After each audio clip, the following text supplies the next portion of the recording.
esta actuación de la Suprema Corte en materia de control de constitucionalidad. Nosotros sabemos que en lo electoral, el control de constitucionalidad está a cargo de dos órganos en materia electoral. Por un lado vamos a tener a la Suprema Corte de Justicia de la Nación y por el otro al Tribunal Electoral del Poder Judicial de la Federación, ¿no? Son los dos órganos a cargo de esta defensa de la supremacía normativa de la Constitución. Solo que hay una diferencia, ¿no? Y nosotros ya la conocemos, y la diferencia principal es que la Suprema Corte en este control, pues lo realiza de manera abstracta, realiza el examen de normas generales de manera abstracta, mientras que el Tribunal Electoral, a través de sus salas, realiza un control de constitucionalidad para el caso concreto, ¿no? A la luz de los actos de aplicación de las normas electorales. Ahí es donde realiza el control de constitucionalidad, ¿no? Y la Suprema Corte es de manera abstracta. Entonces, nosotros nos vamos a mover en ese ámbito del control abstracto que lleva a cabo la Suprema Corte de Justicia de la Nación. Les digo que quien quiera participar lo puede hacer en cualquier momento. Pueden abrir el micrófono, preguntar, hacer algún comentario, y no tienen que esperar hasta el final de la sesión. Entonces, les comentaba anteriormente que en el ámbito electoral el control de constitucionalidad se lleva a cabo por dos órganos. Es por eso que muchas veces a la pregunta de quién es el Tribunal Constitucional en México, la respuesta es que es la Suprema Corte de Justicia de la Nación, pero en materia electoral también tenemos al Tribunal Electoral del Poder Judicial de la Federación, que realiza labores o funciones de un tribunal constitucional. Entonces habría como un tribunal constitucional en general y uno específico para la materia electoral. En este caso es el Tribunal Electoral del Poder Judicial de la Federación. No es una forma como también de distinguir este control constitucional en la materia electoral. Ahora, el hecho de que la Suprema Corte de Justicia de la Nación realice un control de constitucionalidad de las normas electorales de forma abstracta y el tribunal lo haga para el caso concreto, no es una diferencia cualquiera, ¿no? No es una diferencia mínima o pequeña, sino que hay una gran distancia entre la función de control de constitucionalidad que lleva a cabo la Suprema Corte de Justicia de la Nación, de la función de control que en principio la Constitución reconoce para el Tribunal Constitucional, para el Tribunal Electoral en la materia electoral. Hay una diferencia bastante grande cuando les digo yo, el control de constitucionalidad en la materia electoral de la Suprema Corte es abstracto y el control de constitucionalidad del Tribunal Electoral del Poder Judicial de la Federación es concreto. No es una diferencia mínima, sino que esto abre una gran brecha, ¿no? Entre cómo debería ser la actuación de la Suprema Corte en control abstracto y cómo debería ser la actuación del Tribunal Electoral en control concreto. ¿Por qué?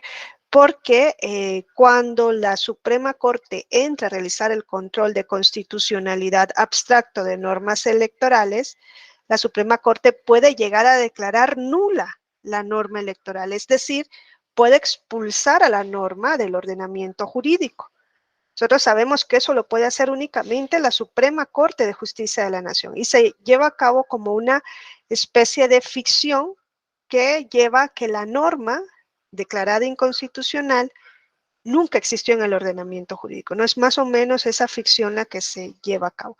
En cambio, cuando la Constitución en el artículo 99, párrafo sexto, nos dice que las salas que integran al Tribunal Electoral pueden inaplicar una norma electoral para el caso concreto, nos dice la vigencia es el efecto es para el caso concreto, es decir, inaplica, pero la norma sigue vigente para ser aplicada en otros casos.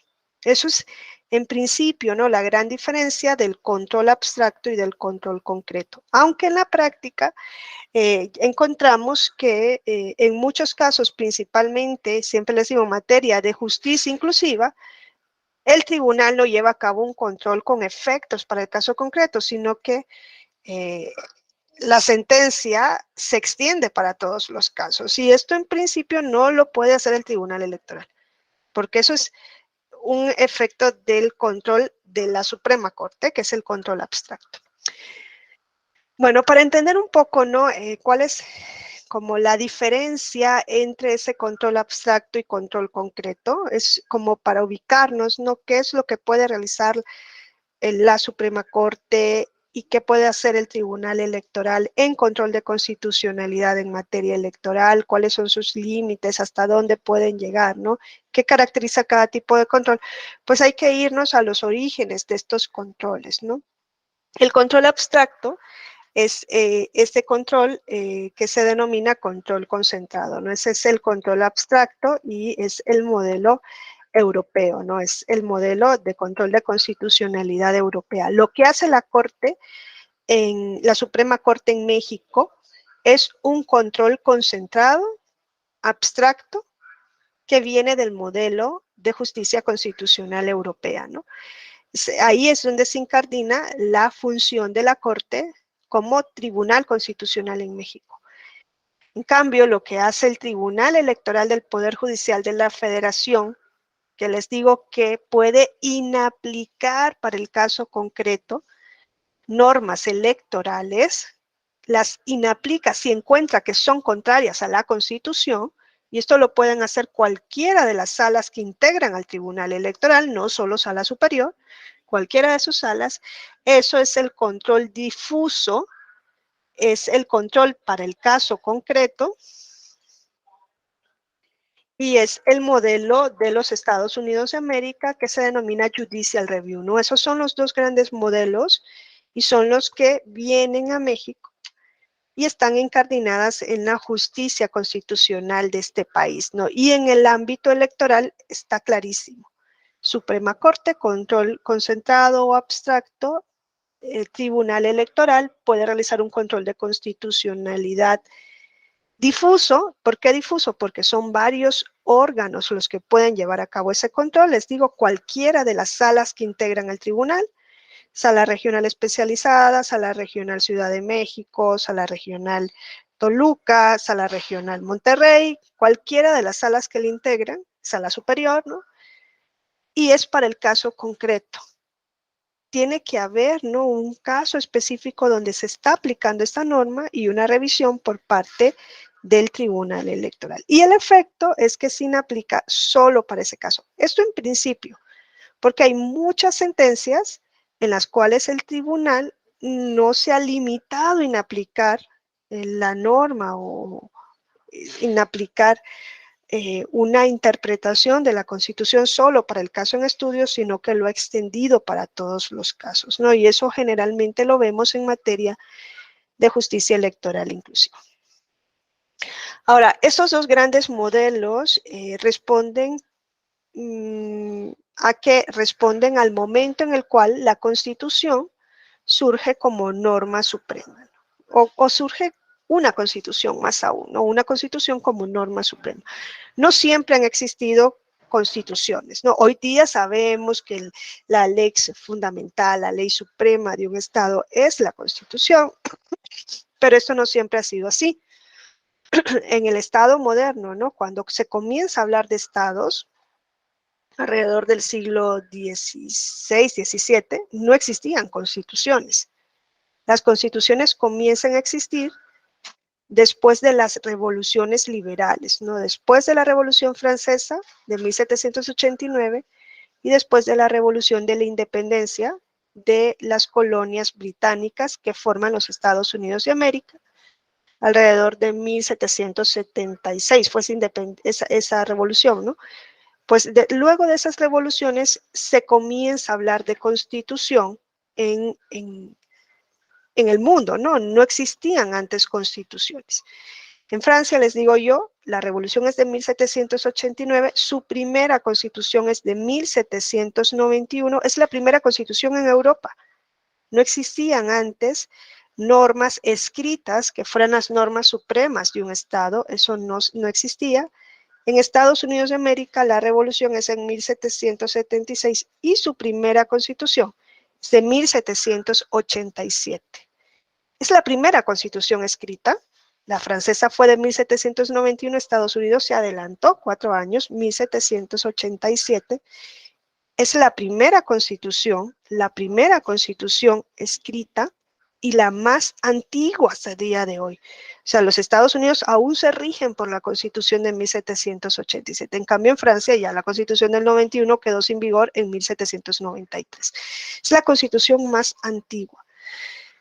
Estados Unidos, desde el inicio, desde que se da esa Constitución, reconoce, si no me equivoco, es en el artículo 6 de la misma, reconoce que esa norma va a ser la norma suprema de la nación. Si ustedes van y revisan la Constitución de los Estados Unidos de América, pues se van a encontrar que está este artículo, porque esa Constitución sigue siendo la misma a día de hoy, desde 1787 hasta hoy, solo que tiene 28 enmiendas, ¿no? Son 7 artículos y 28 enmiendas, ¿no? Se le ha añadido 28 enmiendas desde 1787 hasta hoy. Pero ese artículo sexto nos dice, esta Constitución y las leyes de los Estados Unidos que se expidan con arreglo a ella y todos los tratados celebrados conforme a ella son la ley suprema del país. Entonces, recuerda mucho el artículo 133 de la Constitución mexicana, ¿no? Que dice algo también similar. Esa Constitución, las leyes del Congreso de la Unión que emanen de ella y los tratados que existen de acuerdo a la misma, son la ley suprema, ¿no? de la Unión. Pues eso lo decía la Constitución de 1787 de los Estados Unidos de América. Decía que era la ley suprema de la nación. ¿Eso qué significa que una constitución sea la ley suprema de la nación? Significa que estás limitando al legislador. Ya no va a ser la ley que dicte el Parlamento lo supremo, como había sido antes en Europa, sino que en Estados Unidos de América cambian toda esta perspectiva y nos dicen, es la Constitución la que va a estar por encima de todo el ordenamiento jurídico. Es la ley suprema de la nación. Está por encima del Parlamento. Hoy nos parece cualquier cosa, pero en ese momento fue una bomba atómica. Hay una norma por encima de la norma del Parlamento. ¿Quién da la Constitución? ¿Quién dicta la Constitución? ¿Quién es el creador de la Constitución? ¿Quién es?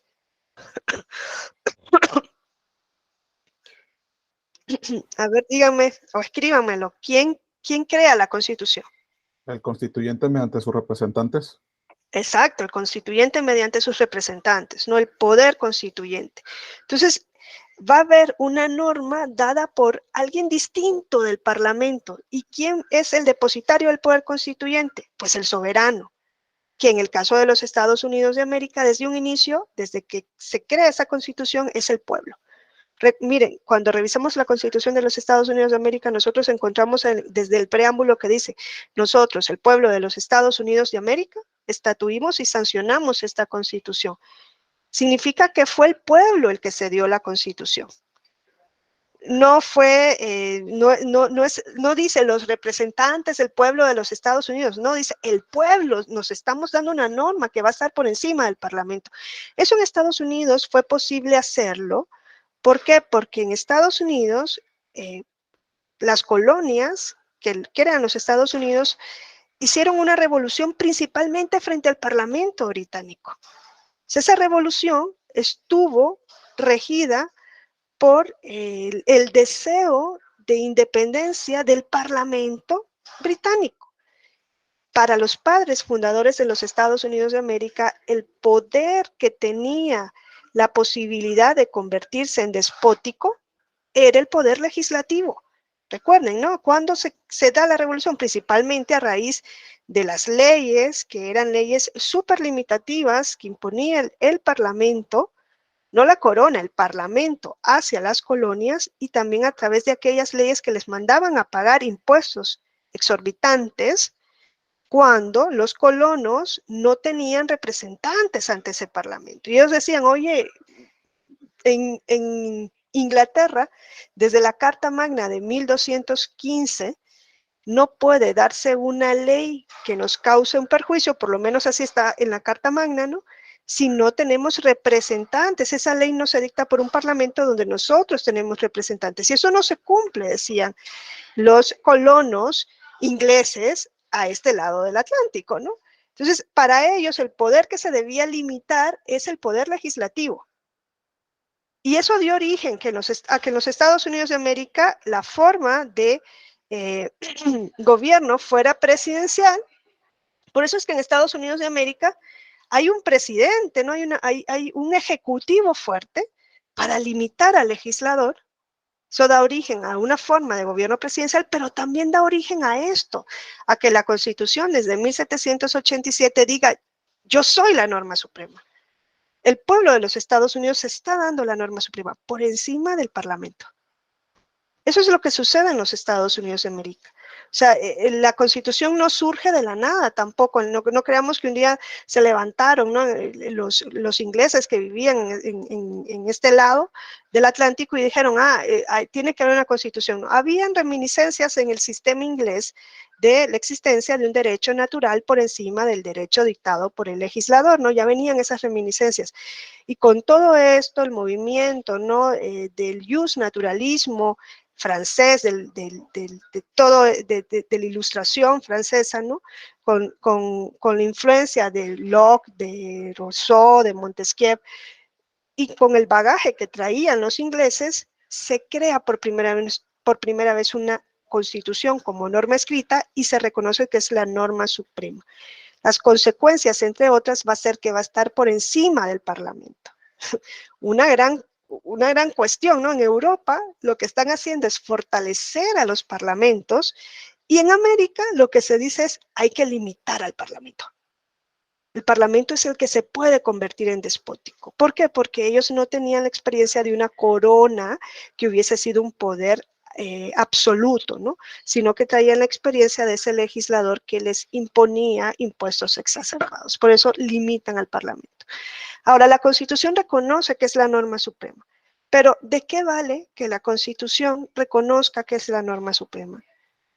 ¿En qué se traduce o qué efecto tiene que el artículo 6 de la Constitución de los Estados Unidos de América diga yo soy la norma suprema de esta nación, si no va a haber un mecanismo para controlar que realmente sea la norma suprema de la nación? No sé si me explico. ¿Y qué creen creen ustedes que es suficiente con que la Constitución diga yo soy la norma suprema de esta nación?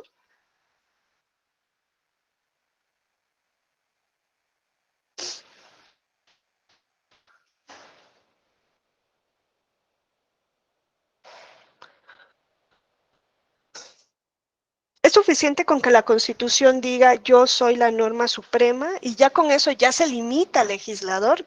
O sea, ya con eso ya el legislador va a hacer caso y no va a haber ninguna ley que sea contraria a algún precepto de la Constitución. No, no es así, ¿no? No es suficiente. Sí, Samuel.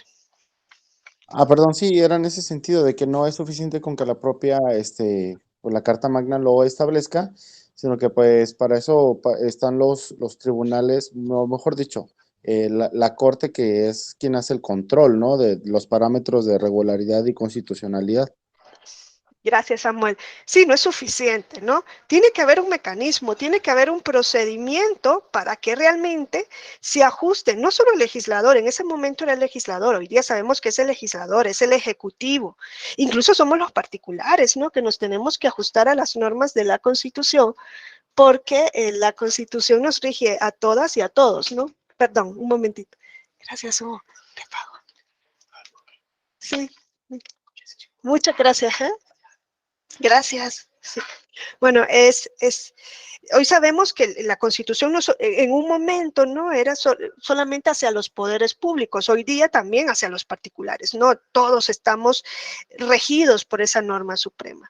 Pues en Estados Unidos de América pronto se dieron cuenta de esta cuestión y dijeron, ok, la Constitución es la norma suprema, pero ¿qué pasa cuando una ley del Parlamento al que queremos limitar va en contra de la Constitución? Y dijeron, no tenemos un mecanismo. Y crearon ese mecanismo a través de una sentencia. No es la Constitución el que reconoce ese mecanismo, que es este control difuso, o la judicial review, o el control para el caso concreto, que es el que lleva a cabo luego el Tribunal Electoral. No es la Constitución. Nosotros podemos revisar la Constitución de los Estados Unidos y no lo vamos a encontrar, sino que se introdujo vía jurisprudencial, fue por creación judicial, se introdujo la judicial review, ¿no? La Constitución es de 1787. En 1803 llega un caso a la Suprema Corte de Justicia de la Nación que conoce el presidente de la Suprema Corte, ¿no? que era en este momento John Marshall, y que da lugar a la famosa sentencia del caso Marbury versus Madison, que es la sentencia fundacional de la justicia constitucional en el mundo. Aunque también les digo, revisen la sentencia y se van a dar cuenta que es una sentencia sumamente escueta, son 27, 28 cuartillas. El caso en sí no era un caso rimbombante, la decisión que se da es una decisión X, pero a partir de esa sentencia, y no fue de manera inmediata, tuvo que pasar casi un siglo para que esto se aplicara. También les digo una cosa, vamos a ver que no fue a partir de 1803 que todos los jueces comienzan a hacer control, no, fue a finales del siglo XIX cuando se comienza a citar como precedente Marbury versus Madison y se comienza a fortalecer a los jueces, principalmente a los jueces federales, para revisar la constitucionalidad de cualquier norma contraria a la Constitución. Pero es esa sentencia la que crea esta posibilidad, no es Marbury versus Madison, quizá pudo haber sido otra, pero se elige Marbury versus Madison. Hay textos bastante interesantes que ustedes pueden consultar para entender Marbury versus Madison. El caso fue un caso sumamente coyuntural, ¿no? Se dio a raíz de las elecciones presidenciales de 1801 de los Estados Unidos de América. Todo viene desde ahí, ese fue el origen de todo ese conflicto que se crea en este asunto. Pero el caso particular en sí, no sé si alguien se acuerda qué pasaba en Marbury versus Madison, que es la sentencia fundacional de la justicia constitucional. Creo que quien participó anteriormente decía, no es suficiente con que la Constitución diga que es la norma suprema, sino que hace falta, y dijo, claro, eso es muy local, ¿no? Que la Suprema Corte realiza el control. Bueno, en México la Suprema Corte, pero en otros países no es la Suprema Corte, ¿eh? O sea, en Estados Unidos este control lo puede llevar a cabo cualquier juez, cualquier órgano judicial. Y en Europa hay un tribunal constitucional que es un órgano particular, que no es el Tribunal Supremo, que no forma parte del Poder Judicial, es una de las características de los tribunales constitucionales conforme al modelo europeo, y es ahí donde nacen los tribunales en Europa. En México lo hace la Suprema Corte y lo puede hacer también un juez de distrito y lo puede hacer ese control un tribunal colegiado de circuito y ahora lo van a poder hacer los tribunales regionales de apelación y lo puede hacer el tribunal electoral, puede hacer un control de constitucionalidad. La diferencia es que en México la única que puede expulsar una norma del ordenamiento jurídico es la Suprema Corte de Justicia de la Nación. No sé si me explico, ¿no? Pero lo que se crea a partir de Marbury versus Madison no es que la Suprema Corte realice el control, no, es que se crea un procedimiento judicial, jurisdiccional, mejor, jurisdiccional, para defender eso que dice la Constitución en su artículo 6, la Constitución de los Estados Unidos, para defender la supremacía normativa de la Constitución. Esa es la justicia constitucional. Son mecanismos, son procedimientos jurisdiccionales para defender la supremacía normativa de la Constitución, principalmente, pero no únicamente, frente al legislador.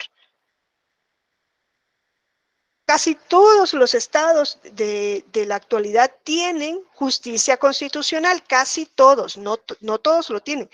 Todos tienen una constitución, pero muchas veces algunos estados solo tienen constitución de manera nominal, el nombre, y luego unos textos maravillosos de constituciones que uno llora si las lee, pero no son normas supremas realmente porque no hay mecanismos eficaces para garantizar que lo que dice la Constitución se aplique realmente y se respete realmente. Y se ha encontrado a día de hoy que los mecanismos que funcionan o que pueden funcionar, claro, revestidos de una serie de garantías, son los jurisdiccionales. ¿Por qué? Porque hay países como Cuba que tienen constitución nominal, porque ahí no hay constitución realmente, no hay un valor de verdad de norma de la constitución, pero nominalmente hay una constitución que incluso creo que acaban de tener una constituyente que dictó una nueva constitución. Pero ¿quién controla que esa constitución se aplique? El Parlamento. Imagínense, el Parlamento que dicta la ley es quien controla que la ley sea conforme a la Constitución. El Parlamento que dictó la ley controla que su producto sea o no conforme a la Constitución. ¿Creen ustedes que la mayoría parlamentaria que dictó una ley va a decir si esa ley le conviene a esa mayoría es contraria a la Constitución por más que lo sea? Es un control político. Y en México vivieron control político de lo electoral durante el siglo pasado. Y díganme ustedes si funcionaba ese control político, ¿no? ¿Quién controlaba que las elecciones fueran realmente conforme a las reglas? Las cámaras electas, los colegios electorales, las mismas, no las salientes, no, las electas. A ver qué colegio electoral iba a decir, sí, esta elección no fue conforme con la norma, vamos a declararla nula y que nos vuelvan a elegir a ver si salimos otra vez. Nadie lo va a hacer. Entonces se ha visto que el control político no funciona, que lo que puede llegar a funcionar es el control jurisdiccional. Pero ahí hay que preguntarnos qué tipo de control y con qué garantías, ¿no? No todos los controles jurisdiccionales van a funcionar por arte de magia, necesitan garantías. Bueno, entonces Estados Unidos crea por primera vez una garantía en la sentencia Marbury versus Madison. No nos da tiempo de entrar a Marbury versus Madison, luego si quieren les paso un par de lecturas para que entiendan, ¿no? Cuál era el contexto de esa sentencia. Es maravilloso el contexto de la sentencia de Marbury versus Madison, pero lo que sucedió más o menos, palabras más, palabras menos, y muy resumido, es que en 1800 hubo una elección en Estados Unidos de América, una elección presidencial, la primera elección donde realmente había una competencia de partidos políticos. El primer presidente de los Estados Unidos había sido Washington. Luego, en 1796 hubo otra elección y ahí ganó John Adams, ganó esa elección, que era del Partido Federal de los Estados Unidos de América. Ese partido ya no existe. Y en 1800 se vuelve a presentar John Adams y se presenta frente a Thomas Jefferson, que era el candidato del Partido Demócrata Republicano. Habían dos candidatos presidenciales, por un lado John Adams, que pretendía reelegirse como presidente de los Estados Unidos de América, y por el otro Thomas Jefferson. Se da el proceso electoral, fue una elección súper particular. Las campañas negativas se dice que tienen su origen precisamente en ese proceso electoral. No sé si ustedes han tenido ocasión de estudiarlo, pero Adams y Jefferson se dijeron de todo, hermafrodita, se dijeron que pederasta, pedófilo, se dijeron de todo. Fue una campaña negra horrible. La forma de elección de ese momento era muy particular en los Estados Unidos de América. Cada uno llevaba un vicepresidente, pero no se elegían por fórmula como hoy, ¿no? Que sabemos que Biden iba con... se me olvida el nombre de la vicepresidenta, el apellido de la vicepresidenta, Kamala, ¿no? Iba con... Kamala Harris. Sí, iba en fórmula, ¿no? Si ganaba Biden, ganaba ella. En ese momento en Estados Unidos no era así, sino que iba John Adams con su vicepresidente, Thomas Jefferson con su vicepresidente, pero se le votaba individualmente. Quiere decir que el que iba de vicepresidente podía ser el más votado y quedar de presidente. Así era la fórmula electoral o el sistema electoral en ese momento en los Estados Unidos de América. Sucedió que en esa elección los dos candidatos del Partido Republicano, Jefferson, que iba de presidente, y el candidato a vicepresidente, quedaron empatados. Los dos tuvieron el mismo número de votos por parte del colegio electoral. Ellos dos, ¿no? Entonces, primero, Adams supo, ya no me voy a reelegir, porque lo que se van a desempatar son estos dos que vienen en fórmula. Jefferson y su vicepresidente reciben el mismo número de votos. Lo que se hacía en ese momento era desempatarlo a ellos dos, pero tuvo que pasar mucho tiempo para que se diera ese desempate. Mientras se daba ese desempate, entre los candidatos del Partido Republicano, el presidente y el vicepresidente tuvieron el mismo número de votos, no iban en fórmula como hoy, sino que quien llegaba a ser presidente era el más votado y el vicepresidente era el segundo más votado. Iban a quedar o Jefferson o él de presidente y vicepresidente, pero algo particular, ¿no? Los dos de la misma fórmula. Entonces, mientras tanto, se tenían que desempatar. John Adams dijo, ok, mientras se desempatan, pues yo voy a quedar en funciones. El partido de John Adams era el Partido Federal, era un partido que estaba como más propenso hacia la metrópoli, no hacia Inglaterra. En cambio, el Partido Demócrata Republicano de Thomas Jefferson, que es el que llega a ser presidente de los Estados Unidos, era más proclive a Francia. Tenían ahí una pugna, ¿no?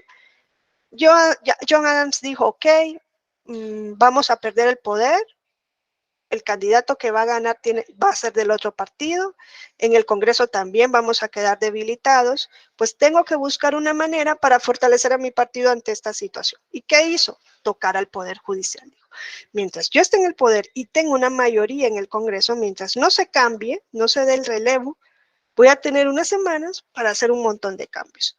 Dentro de esos cambios que hizo, ustedes recordarán, John Adams en periodo extra, en su gobierno en funciones, mientras se desempataba a los otros dos candidatos por parte del Congreso de la Unión, que es quien tenía que desempatar,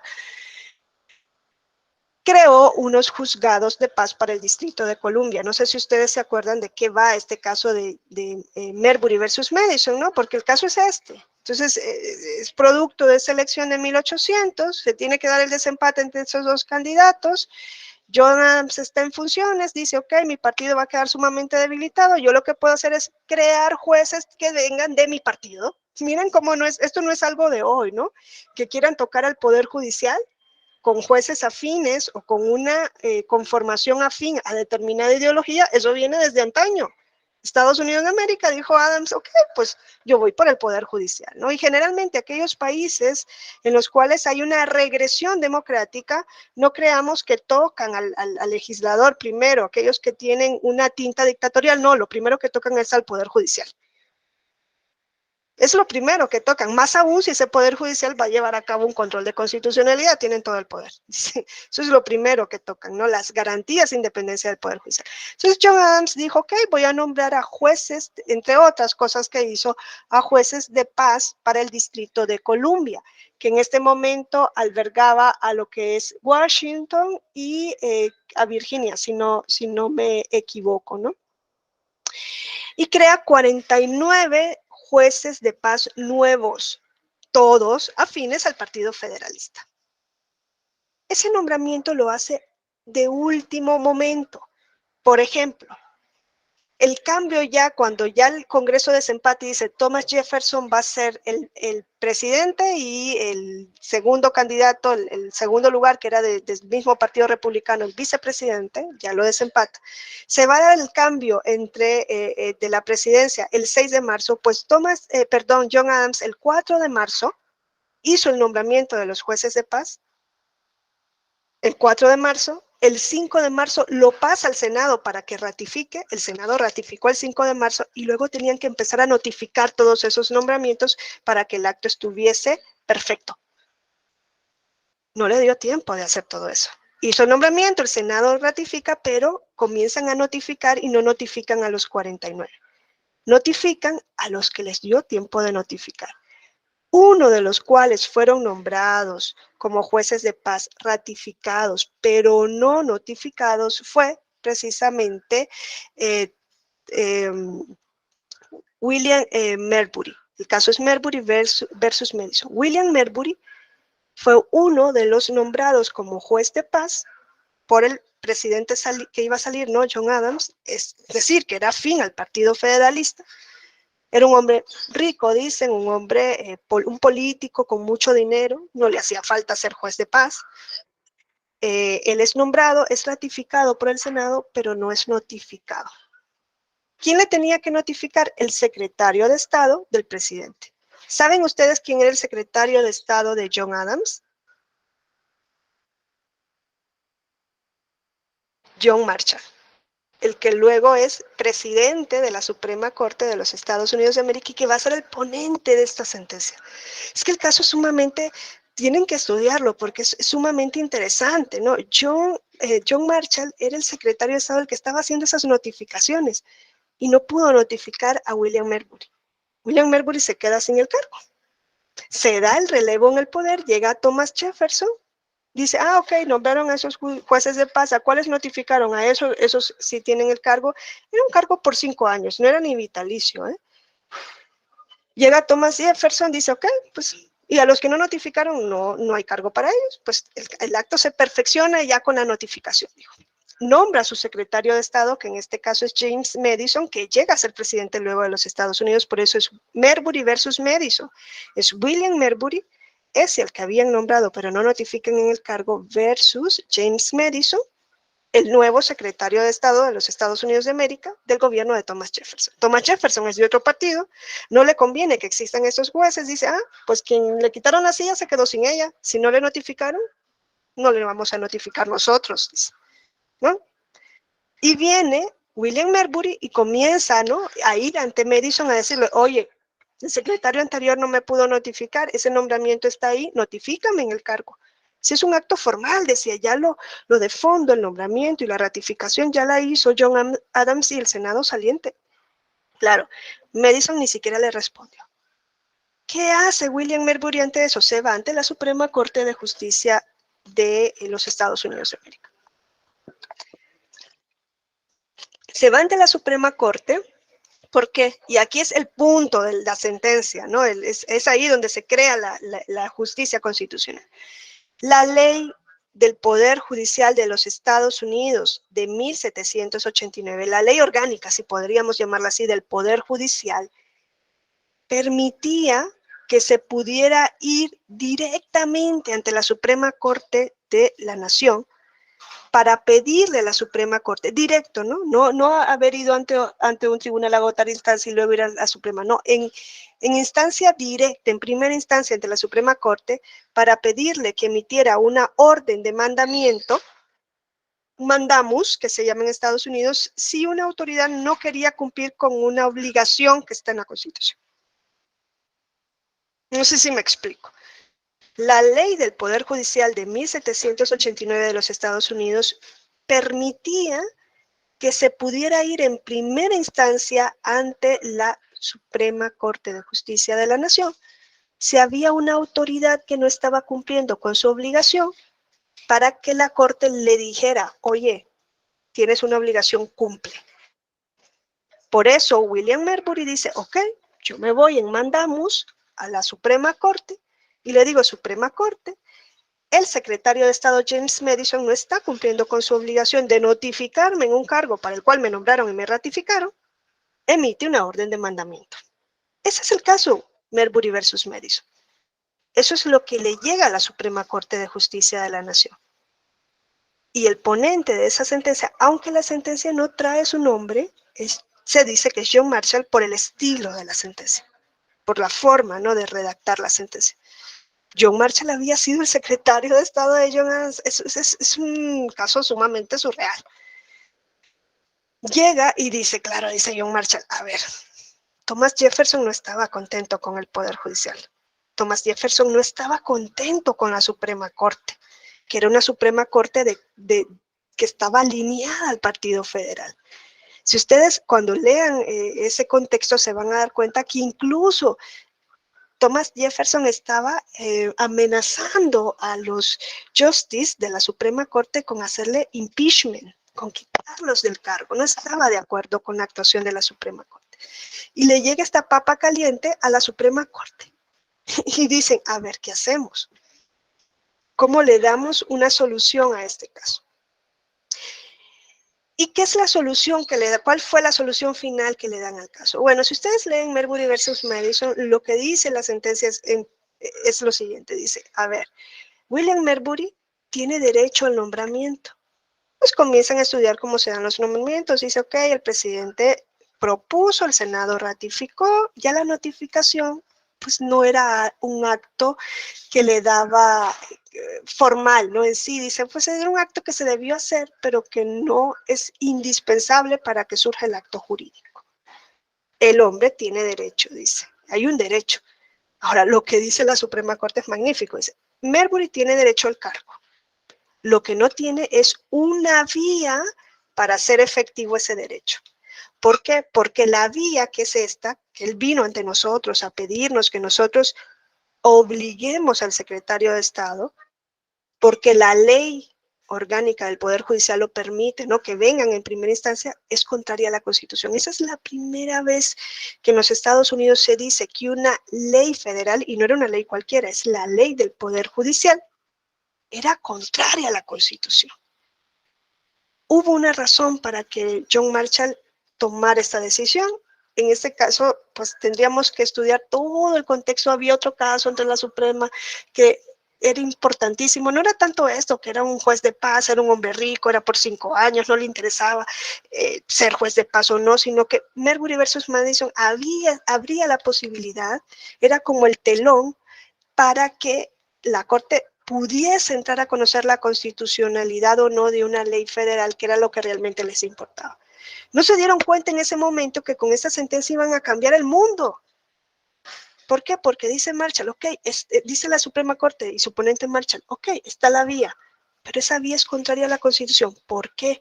Porque ustedes, se han leído la Constitución de los Estados Unidos de América, saben que la Constitución en su artículo 3 dice que la Suprema Corte es un tribunal de apelación de segunda instancia.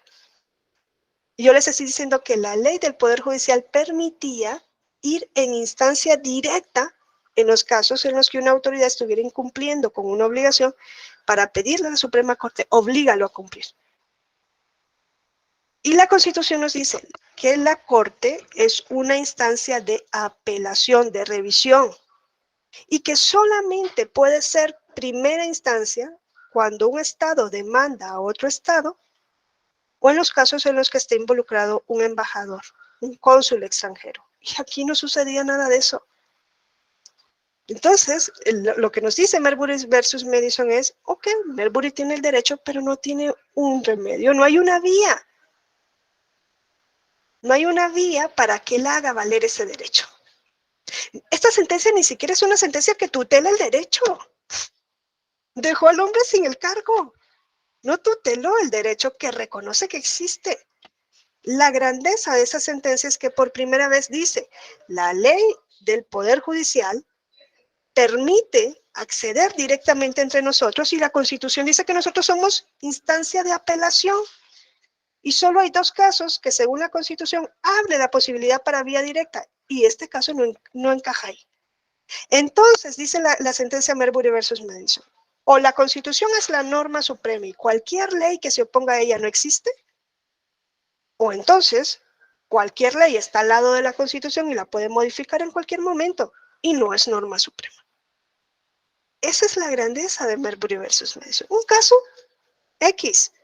No se discutía nada del otro mundo. No le dan ni siquiera la tutela del derecho al demandante, pero sirve de precedente para crear esa posibilidad que es lo que existe en Estados Unidos, que cualquier juez de los Estados Unidos de América puede inaplicar una ley que sea contraria a la Constitución en cualquier asunto que conozca, cualquier juez, en cualquier asunto civil, penal, administrativo, laboral. Si las partes alegan que la norma aplicable al caso es contraria a la Constitución, o el órgano que está conociendo tiene una duda de esa inconstitucionalidad, paraliza el proceso principal, abre un incidente y en el incidente conoce la cuestión de constitucionalidad. Una vez resuelto esto, vuelve al proceso principal. ¿Qué pasa si en ese incidente se llega a la conclusión de que la norma es contraria a la Constitución?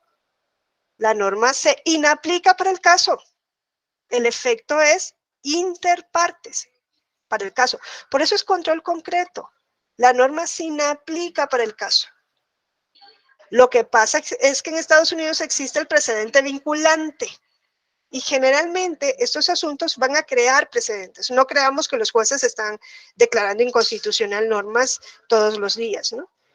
Y por el precedente vinculante es que se puede llegar a tener efectos generales.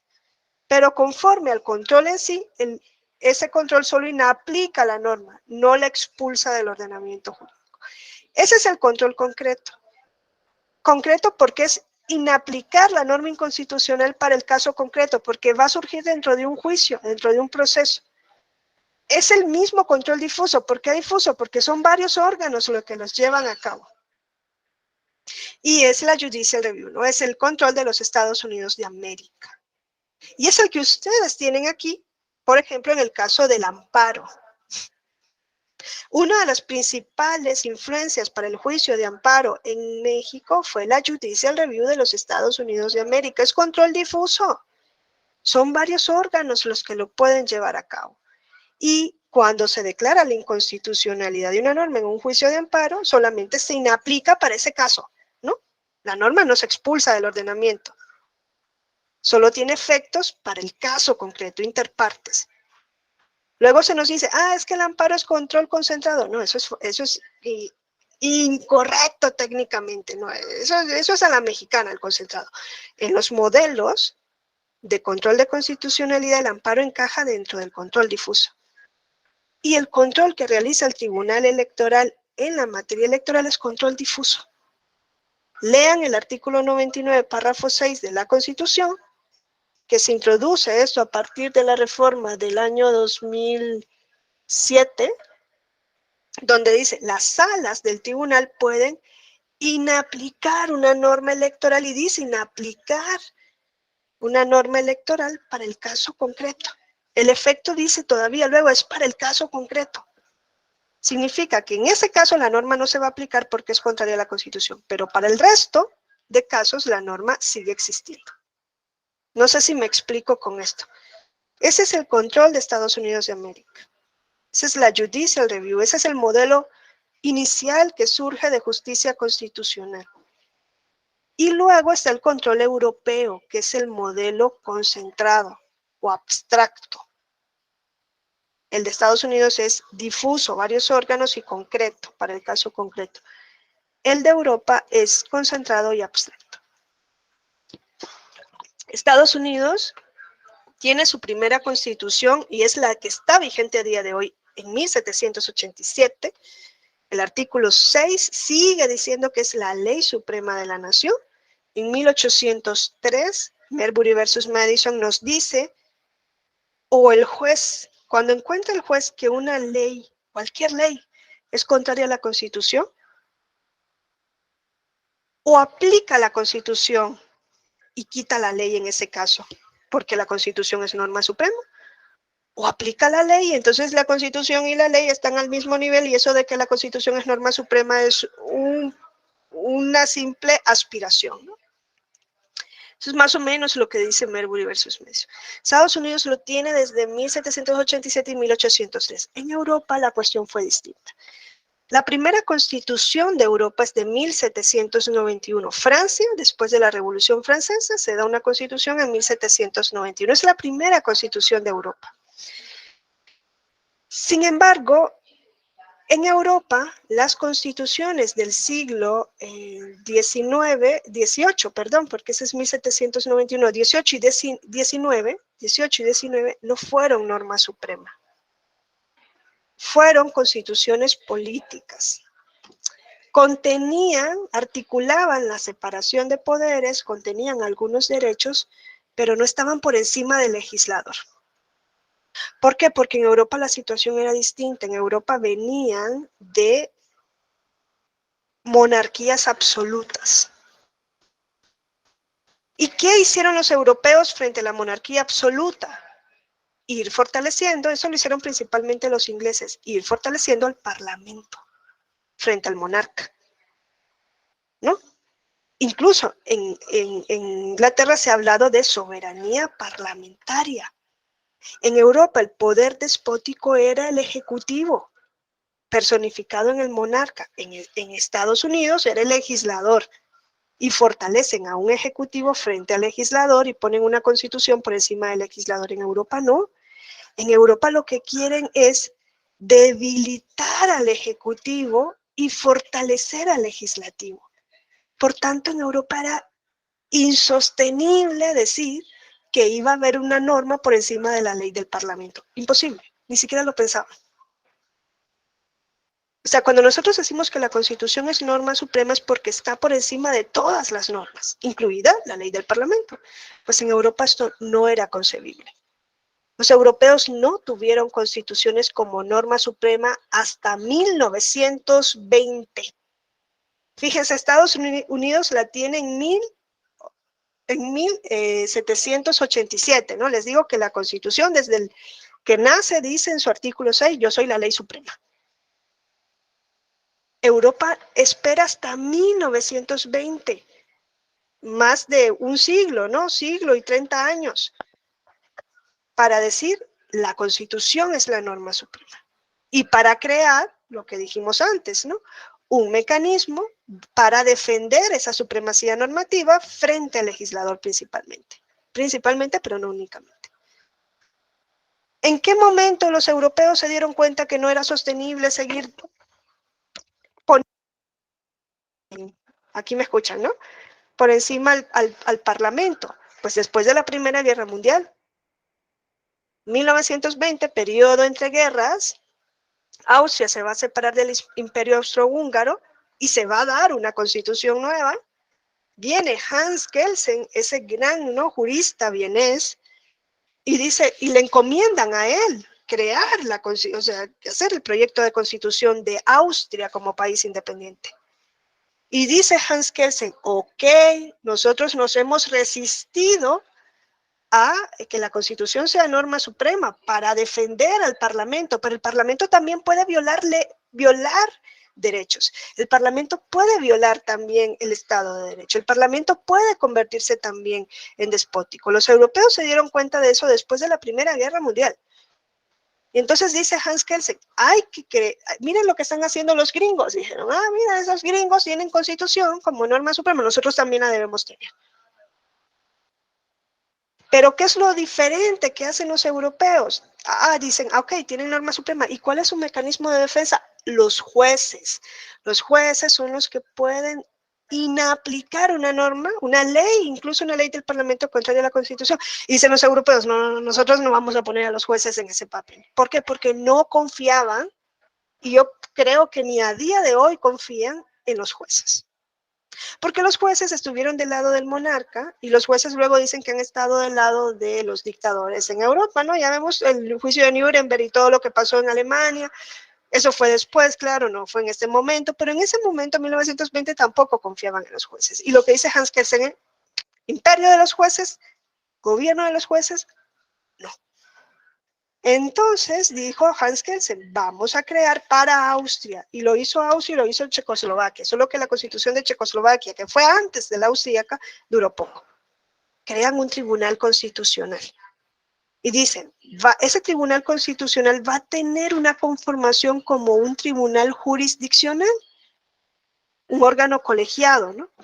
Pero no va a ser un tribunal judicial, sino que va a actuar como un legislador negativo. ¿Ustedes han escuchado que dicen que los tribunales constitucionales son legisladores negativos? ¿Qué significa que el Tribunal Constitucional sea un legislador negativo? ¿Qué entienden ustedes? Que puede eliminar o que puede derogar, ¿no? Dependiendo del tecnicismo, leyes o articulados en concreto, pues es legislador negativo. Y pues el tradicional pues sería el positivo, ¿no? Exacto, Alberto. Eso es lo que dijo Hans Kelsen. El legislador positivo crea leyes. Nuestro legislador negativo, que va a estar conformado como un órgano jurisdiccional, pero que no va a ejercer jurisdicción, va a ser un legislador negativo, porque uno crea y nosotros y el Tribunal Constitucional va a abrogar. El legislador positivo, el Parlamento, crea leyes, el legislador negativo, el Tribunal Constitucional, va a abrogar leyes cuando sean contrarias a la Constitución. Así es que se crean los tribunales constitucionales en Europa. Claro, no fue fácil configurar al Tribunal Constitucional, no quiero ni pensar, ¿no? Todo lo que se tuvo que discutir. Hoy si estudiamos los tribunales constitucionales europeos, encontramos que en la mayoría de los casos se siguen ciñendo a esto que quiso en su momento Hans Kelsen en cuanto a la configuración, no en cuanto a la función. Porque recuerden, Hans Kelsen dijo, el Tribunal Constitucional Legislador Negativo va a realizar un juicio de compatibilidad lógica, un juicio objetivo, ¿no? Racional, de compatibilidad lógica entre dos enunciados, la Constitución y la ley. La ley encaja en la Constitución, se queda. La ley no encaja, se va. Solo eso va a ser el legislador negativo, dijo. No hay valoraciones subjetivas. Recuerden que Kelsen era positivista. Y él dijo, a mi Tribunal Constitucional no va a llegar nada que tenga que ver con juicios morales, ni con valoraciones subjetivas, ni nada de eso. Es más, los tribunales constitucionales de Europa, en este caso, el austríaco no iba a conocer del juicio de amparo, que nosotros conocemos aquí como juicio de amparo y que en Europa hay procesos similares. Lo único que concentrados ante el Tribunal Constitucional, ¿no? Solamente el Tribunal Constitucional los puede conocer. Mecanismos de defensa de los derechos constitucionales. Siempre que exista alguien agraviado, ¿no? Kelsen dijo, no, mi tribunal no llega a eso porque eso sería juicio subjetivo. Llegó por reminiscencia histórica. Y ya no da para esta clase contar por qué llegó por reminiscencia histórica. Pero llegó, ¿no? Aún y cuando Kelsen se opuso, el Tribunal Constitucional austríaco conoce de procesos de amparo, solo que es un amparo sumamente restringido. Pero bueno, en cuanto a lo que nos atañe, que es este control abstracto, este control concentrado, dijo, ok, ¿y cómo van a venir ante el tribunal? ¿Quién va a venir cómo? Y dijo, a través de una acción, de una acción específica, un recurso específico que se llama recurso de inconstitucionalidad. ¿Y quiénes van a poder venir? Minorías parlamentarias frente a la mayoría parlamentaria que aprobó una ley que puede ser contraria a la Constitución. Y es más, que él pensó en algún momento que pudiera llegar, por acción popular, se pudiera llegar ante el tribunal en recurso de inconstitucionalidad, pero luego dijo, no, acción popular no. Control político, minoría parlamentaria frente a la mayoría que aprobó la norma. Ese es el recurso de inconstitucionalidad, esa es la única vía a través de la cual, bueno, luego se ha ido incorporando el conflicto de competencias, ¿no? También ante los tribunales constitucionales, pero es una vía a través de la cual los tribunales constitucionales pueden controlar las normas en Europa. El efecto es que una vez que el Tribunal Constitucional declara que una norma es contraria a la Constitución, la norma se expulsa del ordenamiento jurídico. Hans Kelsen en su momento dijo el efecto va a ser ex tunc, ¿no? Hacia el futuro. Vamos a anular. Desde la sentencia se anula la norma hacia el futuro. Luego todo eso ha ido cambiando. Hoy el efecto es también hacia el pasado, aunque como excepción y no como regla general. Y lo que sucede es que la norma no se anula, sino que es nula desde el origen. Se entiende que la norma nunca nació. Salvo que nosotros sabemos que si entendemos que la norma nunca nació, podemos perjudicar muchos casos en donde ya se produjeron efectos jurídicos que pasaron por autoridad de cosa juzgada y qué va a pasar con esos casos si decimos que la norma nunca existió. Luego vamos a ver, ¿no?, algunos de los casos que podrían crear conflicto. Entonces, esos son los dos grandes modelos y son diferentes. Son dos modelos distintos que responden a dos momentos históricos distintos. Europa se sigue ciñendo a ese modelo de control de constitucionalidad. España tiene un tribunal constitucional, Portugal tiene un tribunal constitucional, Italia tiene un tribunal constitucional, Alemania tiene un tribunal constitucional, Austria tiene un tribunal constitucional. Son países donde la justicia constitucional se concentra únicamente ante el Tribunal Constitucional. Eso significa que, por ejemplo, en España, un juez civil no puede expulsar una norma ni aplicarla al caso concreto. No puede decidir, yo estoy conociendo de un asunto de familia y encuentro que la norma que voy a aplicar es contraria al principio de igualdad de la Constitución, no la voy a aplicar, como sí lo pueden hacer los jueces de Estados Unidos de América. ¿Qué hace un juez de España? Paraliza el proceso y le pregunta al Tribunal Constitucional, ¿esta ley que voy a aplicar para resolver mi caso es conforme a la Constitución o no? Se llama cuestión de constitucionalidad. El tribunal le responde y conforme a eso resuelve el juez. No sé si me explico. En Europa, los jueces no tienen la capacidad de inaplicar una norma en el caso concreto. Solamente lo puede hacer el Tribunal Constitucional. Y el tribunal no inaplica, el tribunal expulsa la norma del ordenamiento jurídico. Es un control abstracto. ¿Por qué es un control abstracto el que realiza el Tribunal Constitucional? ¿Por qué se les ocurre que es abstracto? Porque yo les digo, es control difuso, el de Estados Unidos, el de Europa es concentrado, el control de Estados Unidos es concreto y el control de Europa con los tribunales constitucionales es abstracto. ¿Por qué creen ustedes que es un control abstracto? Que esto lo saben por lo que hace la Corte Suprema aquí. Sí, Jorge. Y perdón, es abstracto porque no se refiere a un hecho en concreto, sino a una norma general, por ejemplo. No sé si sea eso. Ok, y quien impugna la norma, ¿qué tiene que demostrar? Bueno, quien impugna la norma, yo creo que tendrá que ser alguna minoría. Por ejemplo, un ejemplo, la Comisión Nacional de Derechos Humanos, por ejemplo, puede promover una acción de inconstitucionalidad, por ejemplo, de una norma que considere. ¿Y qué le tiene que decir a la Corte? Que determinada norma de una ley general o una ley federal es contraria a la Constitución. Exacto, es contraria a la Constitución. No tiene que decir me viola un derecho a mí. No tiene que demostrar un agravio, que es lo que ustedes sí tienen que demostrar en amparo, ¿no? Y bueno, y en España y en todos los países, en Alemania, aunque no se llame amparo, pero así se traduce. Exacto, Jorge. Por eso es control abstracto, porque no existe la necesidad de demostrar que esa norma causa un perjuicio a alguien en concreto. Lo que yo debo demostrar es que la norma es contraria a la Constitución. Ese es el control que realiza la Suprema Corte de Justicia de la Nación para el caso de México. Entonces, es el control abstracto, es un control concentrado. En controversia constitucional vamos a ver que también es un control abstracto, porque también se pueden controlar normas. Lo que pasa es que no se pueden controlar normas electorales, por eso no hay control, no la vemos, ¿no?, como un mecanismo de control de constitucionalidad de normas electorales. No procede la controversia en materia electoral, ¿no? Pero también es un control concentrado y en su caso sería un control abstracto, ¿no? En el juicio de amparo es distinto, porque en el juicio de amparo no es abstracto y tengo que demostrar un agravio. Y el juicio de amparo no solamente lo conoce la Suprema Corte, lo conocen. ¿Cuántos jueces de distrito hay en México?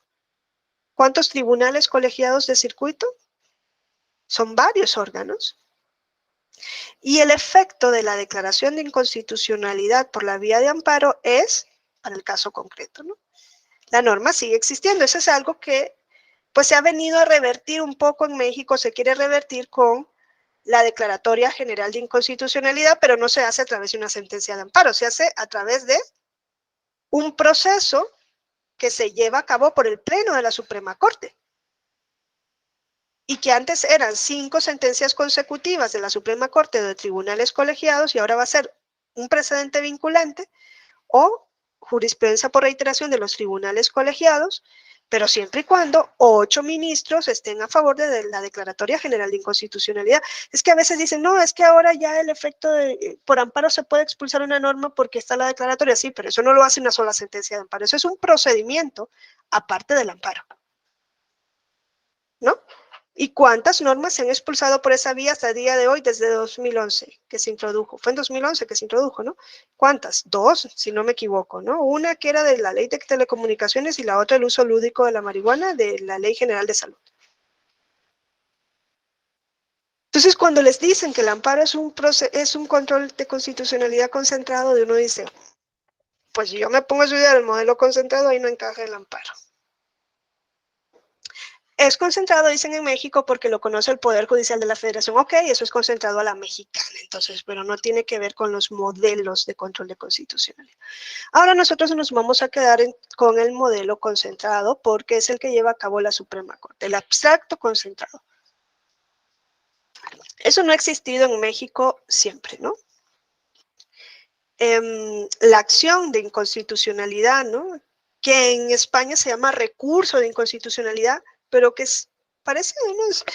Lo que cambia es el término, ¿no? En España se dice que es un recurso, no sé yo si esté correcto o no, recurso, ¿no? Si es más bien una acción, un proceso, que estás recurriendo, ¿no? También ahí habría que indagar, pero bueno, en Europa se le llama así recurso desde el tiempo de Hans Kelsen y aquí en México se introduce como acción.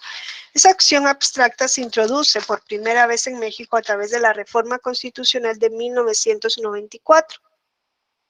Su precedente es el sistema de control de constitucionalidad europeo. Y la finalidad es la misma finalidad que ha existido, ¿no? Que minorías parlamentarias puedan impugnar ante un órgano de justicia constitucional las disposiciones legislativas aprobadas por la mayoría parlamentaria. No obstante, no solamente se pueden impugnar leyes, se pueden impugnar ahora normas con fuerza de ley, o lo que en México se llaman normas generales, ¿no? Ustedes saben que no solamente se puede interponer un recurso de inconstitucionalidad frente a una ley, sea federal o estatal, sino que también caben recursos de inconstitucionalidad contra tratados internacionales, siempre y cuando no sean tratados sobre derechos humanos. Sobre tratados internacionales, salvo disposiciones en los que se reconozcan derechos humanos. ¿Por qué? Porque los tratados internacionales sobre derechos humanos forman parte del bloque de constitucionalidad. Son parámetro de control y no objeto de control. Por eso hacen la salvedad, ¿no? Se pueden también revisar la constitucionalidad de leyes federales, de leyes estatales, de constituciones estatales, reglamentos y decretos, acuerdos y todo tipo de resoluciones de observancia general. O sea, se ha ampliado el espectro, ¿no? No solamente son leyes del Parlamento, son normas generales. Se dice en México y en España se dicen normas con fuerza de ley.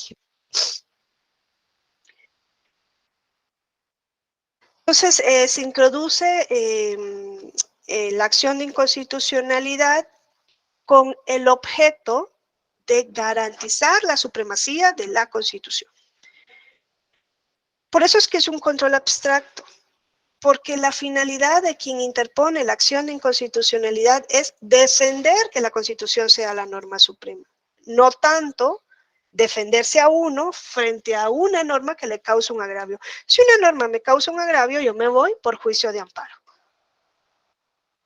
Si lo que quiero es depurar el ordenamiento jurídico de normas contrarias a la Constitución, acción de inconstitucionalidad.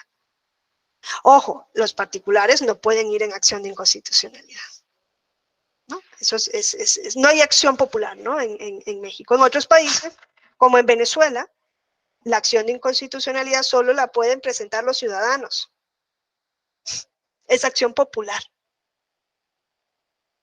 En México no la pueden presentar los ciudadanos de ninguna forma. Entonces, si la finalidad principal es garantizar la supremacía normativa de la Constitución, entonces esto justifica que se le otorga legitimación para presentar el recurso de acción de inconstitucionalidad únicamente a titulares de los poderes públicos. Y eso es en el derecho comparado. ¿Quién puede presentar una acción de inconstitucionalidad en el derecho comparado? Generalmente, jefe de Estado, jefe de gobierno, cámaras parlamentarias, si es un Estado federal, gobiernos centrales, entidades federativas y en algunos supuestos órganos organismos no jurisdiccionales de protección de derechos humanos, por ejemplo, el Defensor del Pueblo en el caso de España, o la Comisión Nacional de Derechos Humanos, o las comisiones estatales en el caso de México, ¿no? Y en México luego se ha ido ampliando también el espectro. Pero generalmente son titulares de los poderes públicos porque es un control objetivo. Tiene una finalidad sumamente objetiva, defensa de la supremacía normativa de la Constitución.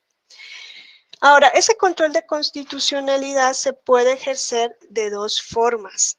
Puede ser control previo y puede ser control a posteriori.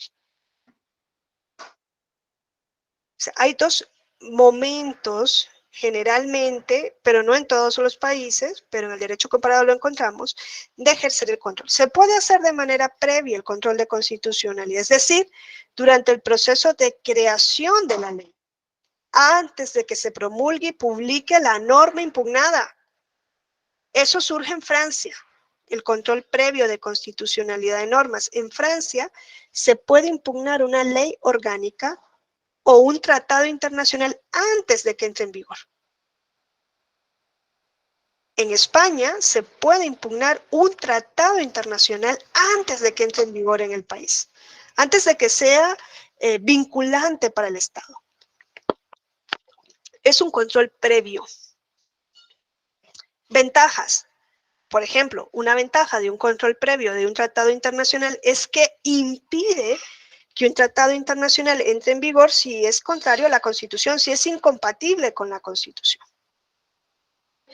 Y esto permite, por ejemplo, renegociar el tratado, hacer reservas al tratado o incluso reformar la Constitución para adaptarla al tratado internacional. Y yo siempre he pensado, ¿por qué en México no existe el control previo de constitucionalidad de tratados? No sé si a ustedes les parece ilógico este planteamiento.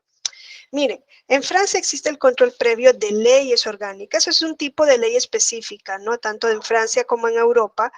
No tiene nada que ver con lo que llaman leyes orgánicas en México. Las leyes orgánicas en Francia y en Europa son leyes que para su aprobación requieren de una mayoría calificada y que por la materia solamente regulan, por ejemplo, todo lo que tiene que ver con derechos fundamentales. Por ejemplo, ¿no? Sería una materia regulada por ley orgánica en Francia y en España y requeriría una aprobación distinta de la aprobación de una ley ordinaria.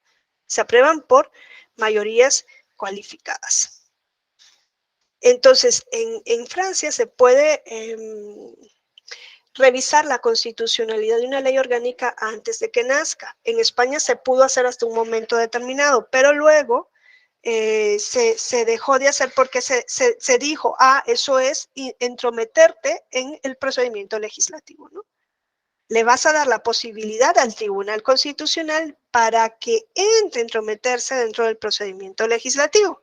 Y dijeron, eso no es correcto. Entonces, quitaron el control previo de leyes y solo lo dejaron para tratados internacionales. ¿Creen ustedes que sería conveniente que en México existiera un control previo de tratados, más aún de tratados sobre derechos humanos, quizá, ¿no? No sé. O de tratados en general. ¿Por qué? Porque hay un control a posteriori de tratados siempre y cuando no sean de derechos humanos. Una vez que se firma el tratado se puede controlar, pero es más difícil hacerlo una vez que ya se ha firmado. Ustedes saben que existe la Unión Europea, ¿no? Saben en qué momento más o menos se crea. España se une a la Unión Europea en 1992, por ahí, ¿no? Se une o firma el Tratado Constitutivo de la Unión Europea. El Tratado Constitutivo de la Unión Europea es un tratado multinacional, ¿no? Son varios países.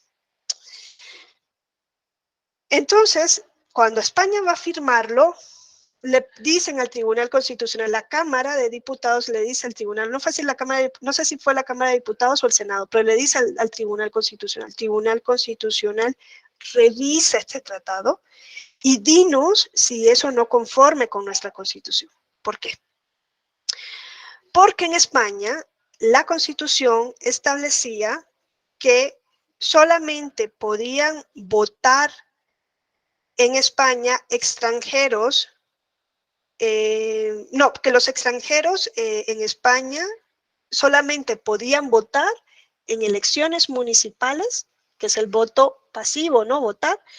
En elecciones municipales se había un tratado de reciprocidad con el país de origen, es decir, yo que soy nicaragüense y viví un tiempo en España, ¿no? Una década.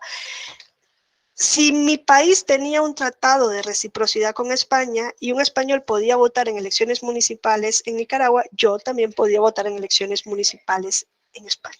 Eso es lo que decía la Constitución, ¿no? Pero el Tratado Constitutivo de la Unión Europea creó lo que se conoce como la ciudadanía europea. Y lo que decía el Tratado Constitutivo es un extranjero de la Comunidad Europea, un ciudadano comunitario que no es español de origen, que no ha adquirido la nacionalidad española, pero que va a ser europeo, es europeo, ¿no? Va a poder no solo votar en las elecciones municipales, sino también va a poder ser votado, va a poder ser candidata o candidato en las elecciones municipales. Sufragio activo y pasivo para ciudadanos europeos. La Constitución no reconocía eso. La Constitución decía, una persona no española solamente puede votar en elecciones municipales si hay tratados de reciprocidad. Y dijo el Tribunal Constitucional, entonces el Tratado de la Unión Europea va más allá de lo que dice la Constitución en cuanto al voto. ¿Qué creen que iba a poder hacer España en ese caso? Hubo un control previo, ¿no creen que España le iba a decir al resto de países, oye, cambien el tratado porque es contrario a mi Constitución? Le iban a mandar a freír espárragos, el resto de países le iba a decir, ok, haz una renuncia, ¿no? Una reserva. Pero ¿qué hizo España? Dijo, ok, como es un tratado multinacional y yo ya tuve un control previo que me está indicando red flag, yo voy a cambiar mi Constitución y la voy a adaptar al tratado. Porque era un tratado sumamente importante, porque era un tratado multinacional, no es lo mismo un tratado con otro país donde puedes renegociar, es que eran varios países. Y si todos se ponían a querer cambiar el tratado porque era contrario a su Constitución, no iban a firmar nunca el tratado. ¿No sería bueno que en México tuvieran esa posibilidad de revisar previamente un tratado internacional antes de que entre en vigor? Yo creo que no es un problema mayor, ¿eh? Ese control previo, pues no existe, pero tiene muchos beneficios, ¿no? Ahora, el control generalmente se hace a posteriori, ¿no? ¿Qué es lo que pasa en el caso de México? Se revisa la constitucionalidad de las normas una vez que han sido publicadas. Es el modelo mexicano. Hay modelos, sí, en los cuales se permite el control previo. Entonces, eso es un poco, ¿no? Un panorama de lo que es en sí la acción de inconstitucionalidad, ¿no? Entender un poco de dónde viene, cómo funciona, en poder ubicarla dentro de los grandes modelos. Fíjense en México, y no solamente lo ha hecho México, yo creo que lo ha venido haciendo toda América, bueno, lo hemos venido haciendo toda América Latina. Todos estamos volviendo la vista. Lo primero que nosotros introdujimos fue el control difuso de los Estados Unidos. Casi todos los países de América Latina introdujeron judicial review, porque pues ese es nuestro modelo directo, ¿no? Al igual que casi todos nuestros países han introducido una forma de gobierno presidencial, ¿no? ¿O conocen algún país de América Latina que tenga una forma de gobierno parlamentario?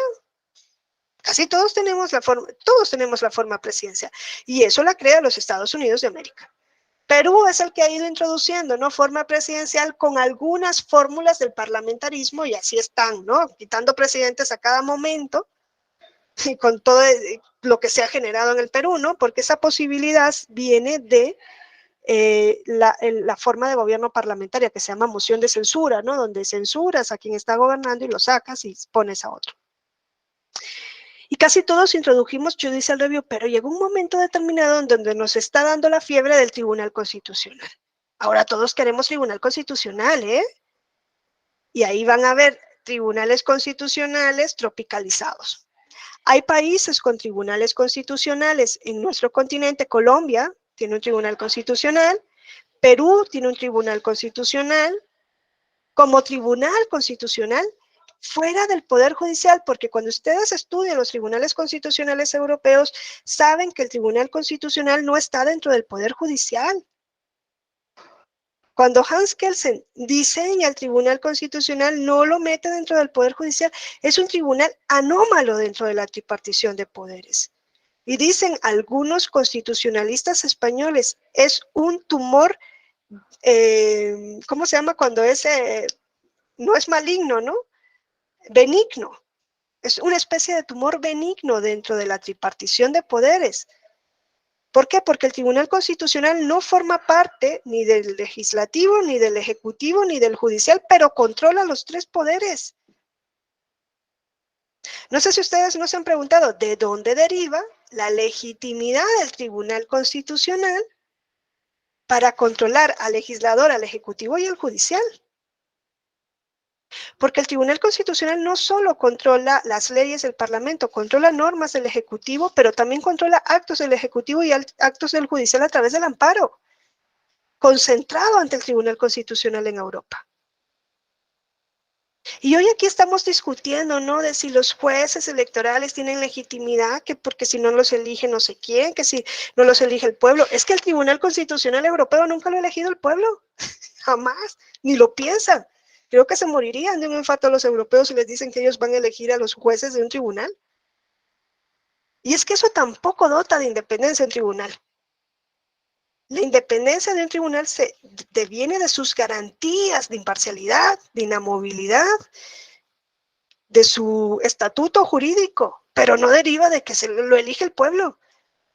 Ahí está Bolivia, donde el Tribunal Constitucional lo elige el pueblo, a ver si ese es el modelo que todos los países quieren seguir en cuanto a independencia. Nadie no superaría, ¿no?, esa prueba. Entonces, nosotros hemos venido introduciendo tribunales constitucionales, pero no puros. Colombia, Perú, quizá, ¿no? Pero en otros países, como en Costa Rica, Nicaragua, lo que tenemos es una sala constitucional dentro del Tribunal Supremo, una sala dentro del Tribunal Supremo. Y México lo que hizo fue que el Tribunal Supremo poco a poco se fuera convirtiendo en un tribunal constitucional. Pero, además de esto, el Tribunal Electoral tiene facultades de Tribunal Supremo. Entonces,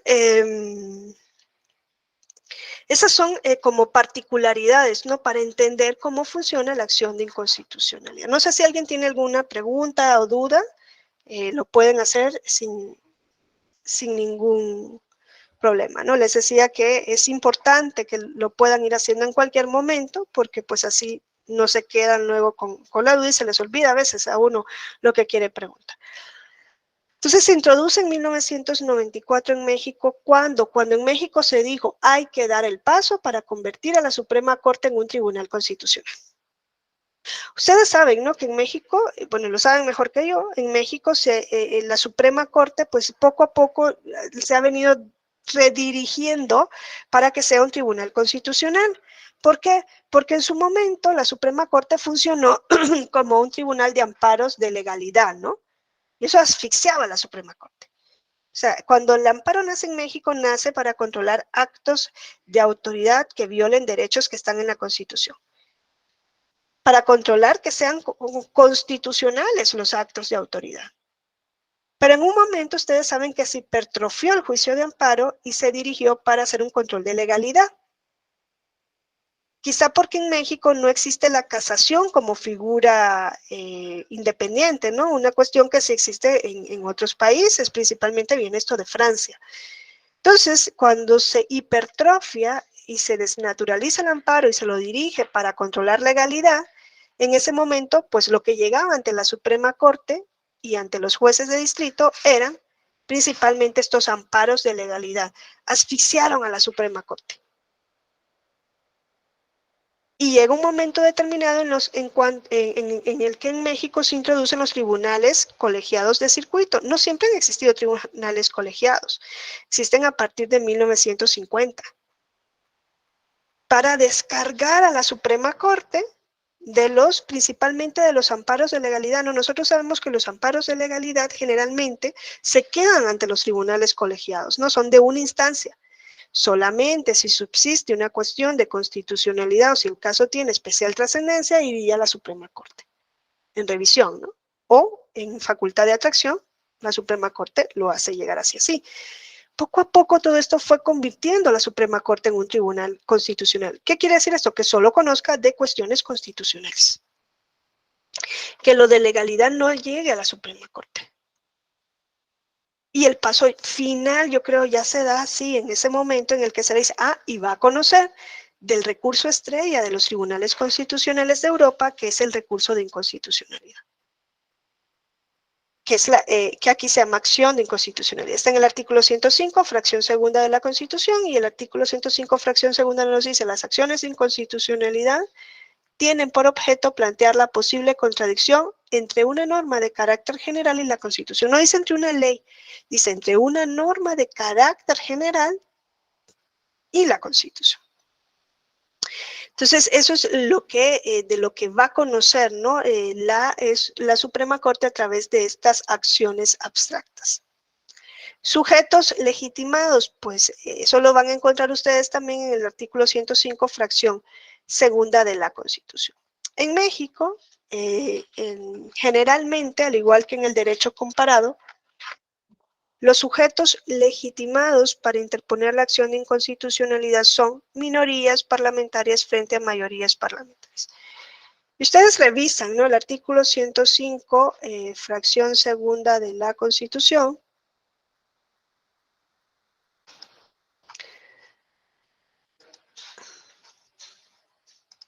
Y ahí dice, ¿quién puede interponer una acción? ¿Quiénes son los sujetos legitimados? Inciso A, inciso B. Dice, el equivalente al 33% de los integrantes de la Cámara de... vamos a compartir mejor este.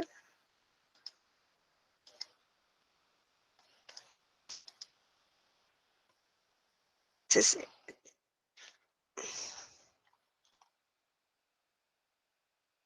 la Suprema Corte conocerá de los asuntos siguientes, fracción segunda, acciones de inconstitucionalidad, sujetos legitimados, el equivalente al 33% de los integrantes de la Cámara de Diputados del Congreso de la Unión, en contra de leyes federales, el equivalente al 33% de los integrantes del Senado en contra de las leyes federales o tratados internacionales celebrados por el Estado mexicano, el equivalente al 33% de los integrantes de alguna de las legislaturas de las entidades federativas en contra de leyes expedidas por el propio órgano, ¿no? Ahí vemos cómo se consolida, ¿no?, esa tendencia de minorías parlamentarias frente a las mayorías que aprobaron las normas.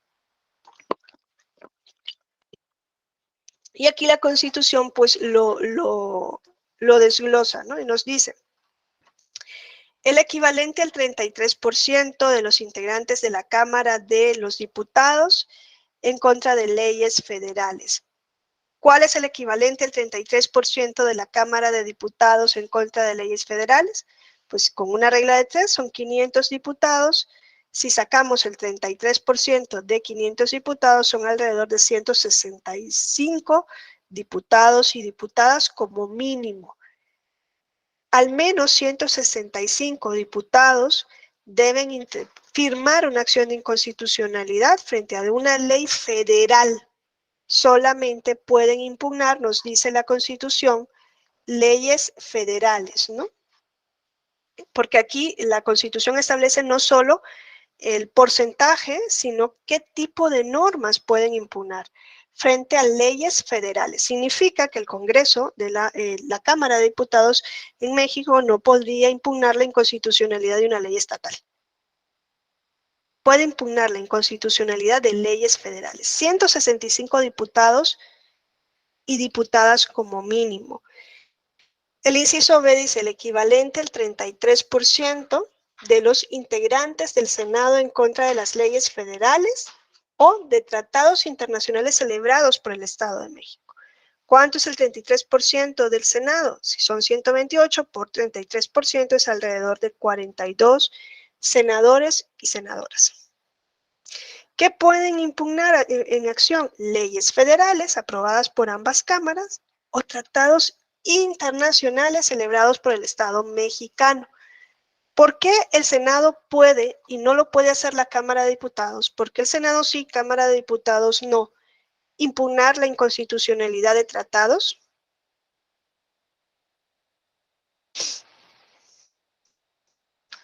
Porque no estaría legitimada la Cámara. Hola, sí, me sale prerrogativas. Alguien levantó la manita, ¿no?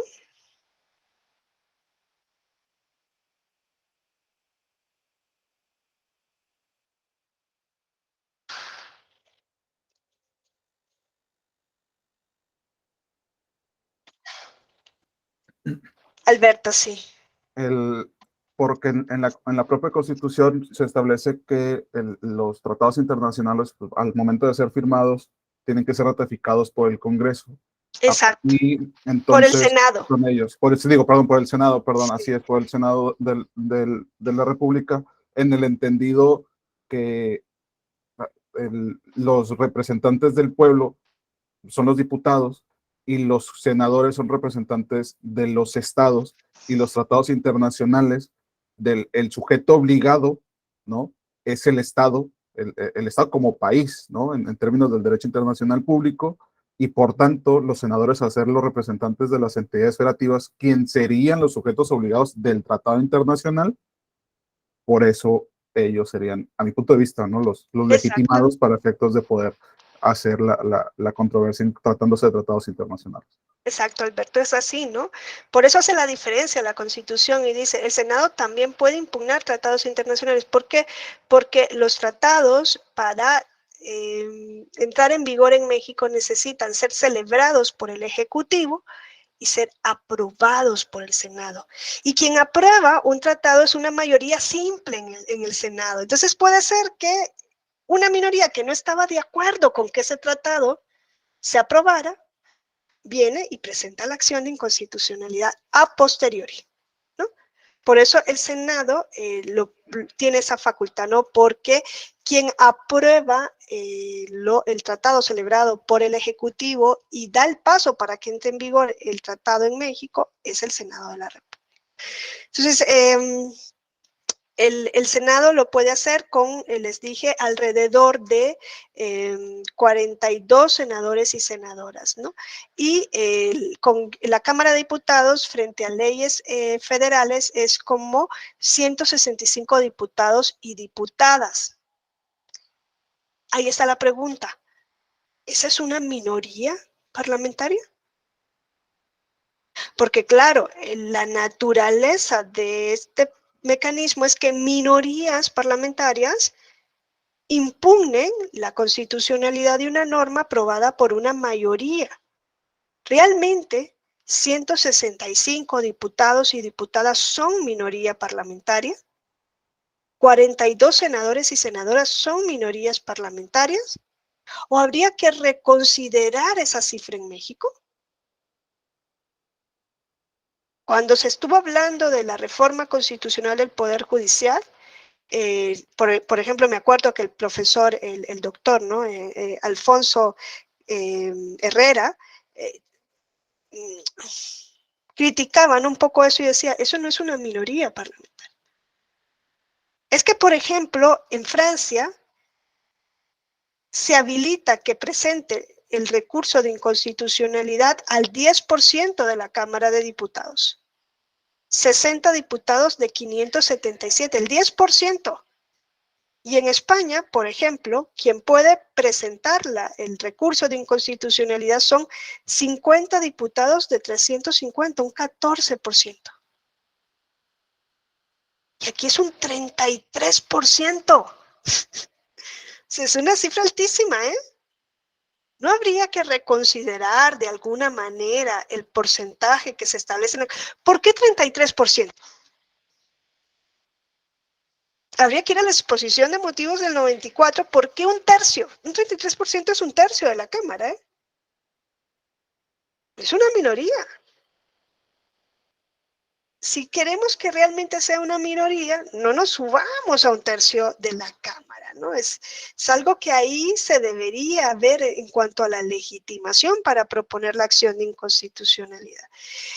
En el caso de las normas estatales es lo mismo, ¿no? Es un tercio de los integrantes de las legislaturas únicamente frente a leyes expedidas por esa legislatura, por esa legislatura de la entidad federativa o de la Ciudad de México.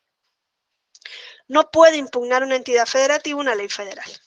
No puede impugnar el Congreso de la Unión una ley estatal. Solamente leyes federales y en el caso del Senado, tratados internacionales.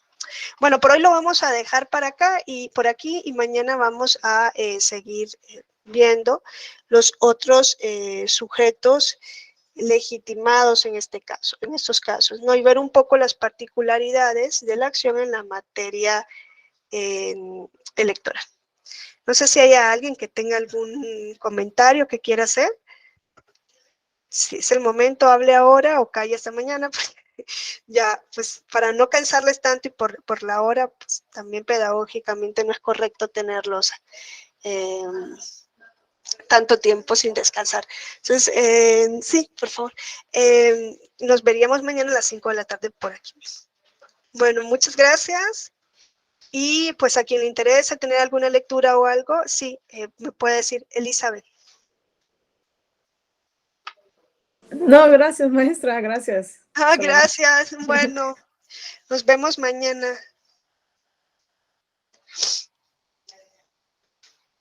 Hasta mañana. Muchas gracias, hasta mañana. Buenas noches. Gracias, hasta mañana.